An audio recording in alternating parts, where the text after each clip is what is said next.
What composes your shoulder joint? The shoulder joint has two main bones, the scapula, and part of that's called the glenoid, and the other side is called the humerus, or the arm bone, and that contains the humeral head. And then there's the joint capsule, ligaments, muscles, tendons, and other soft tissue structures that connect the bones together, make them stable, and allow them to move and function. Why is the shoulder easily injured?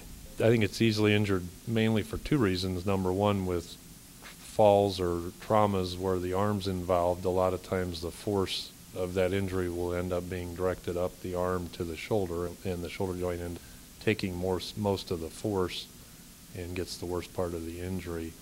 The other reason it's easily injured is because the shoulder joint's a very mobile joint, and because it's such a mobile joint, it's not a real stable joint, so it can be injured easily with such injuries like a dislocation. What are some common shoulder injuries?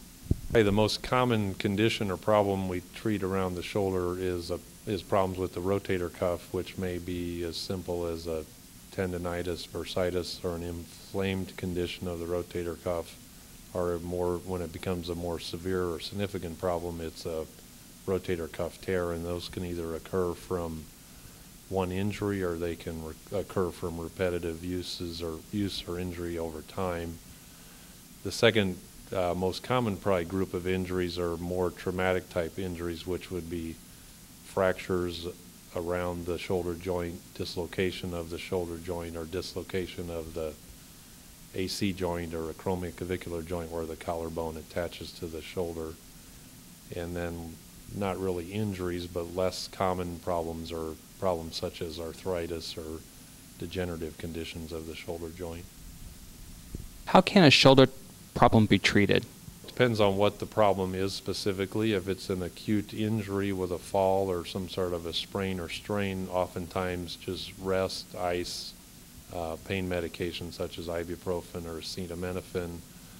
If there's severe pain after an injury or some obvious deformity, problems such as that, then obviously it should be evaluated immediately, and in the emergency room or some sort of an emergency facility where a physician can evaluate it and get x-rays. Other more chronic problems that develop over time, such as arthritis, again, they can be treated with pain medication, anti-inflammatory medication such as ibuprofen. And if the problem becomes severe enough that it's causing functional problems, limitation in function, or difficulty sleeping, or other things such as that due to the pain, then it should be again evaluated by a physician to get a history exam, x-rays, and then any other testing that's necessary to determine what the problem is.